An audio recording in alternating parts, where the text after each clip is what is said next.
محترم فہیم قادری صاحب کراچی، السلام علیکم۔ ہم آپ کے ممنون ہیں کہ آپ نے ہماری ویب سائٹ اہلسنت.net پر آپ نے یاد فرمایا اور آپ نے یہ سوال پوچھا کہ کیا ہومیوپیتھک دوائیاں استعمال کرنا جائز۔ اطلاع عرض ہے کہ ہومیوپیتھی کی جہاں تک ہمارے علم میں ہے تمام ادویات میں الکوہل کا استعمال، اسپرٹ کا استعمال جو ہے ازبر ضروری۔ اگر یہ بات درست ہے کہ اس کی ہر دوا میں اسپرٹ اور الکوہل موجود ہے تو الکوہل اور اسپرٹ یہ شراب کی بدترین صورت، یعنی شراب جب آدمی استعمال کرتا تو اس میں ایسے اجزاء یا اس کو اچھی طریقے سے ایسے کاس کرتے ہیں کہ انسان کی صحت کے لیے کم سے کم مضر، یعنی مضر تو وہ ہے، حرام تو اپنی جگہ، لیکن اس کو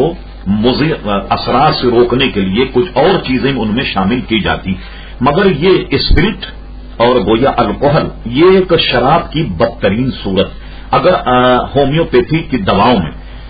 انہی کا استعمال ہوتا ہے تو ایسی دواؤں کو استعمال نہیں کرنا چاہیے۔ لیکن آپ کے ذہن میں رہے کہ ہمارے یہاں ہندوستان میں ایک بہت بڑی یونیورسٹی ہے جامعہ اشرفیہ مبارک پور میں، وہاں اس ہومیوپیتھی کی دوا اور گویا الکوہل پر ایک بہت بڑا سیمینار ہوا۔ اگرچہ وہاں بعض علماء نے دوائیوں میں اس کے استعمال کو جائز قرار دیا، ان کا کہنا یہ ہے کہ جب اسپرٹ یا الکوہل دوا میں مل جاتی ہے تو گویا اس کے اثرات جو ہیں وہ ختم ہو جاتے ہیں۔ بہرحال ایک رائے ان کی ہے، لیکن ہماری یہاں سے علماء اہل سنت یہی فتویٰ دیتے ہیں کہ جن میں الکوہل یا اسپرٹ کی آمیزش ہو تو ایسی دوا کو استعمال نہیں کرنا چاہیے۔ ایک بات آپ کے ذہن میں اور بھی ہے،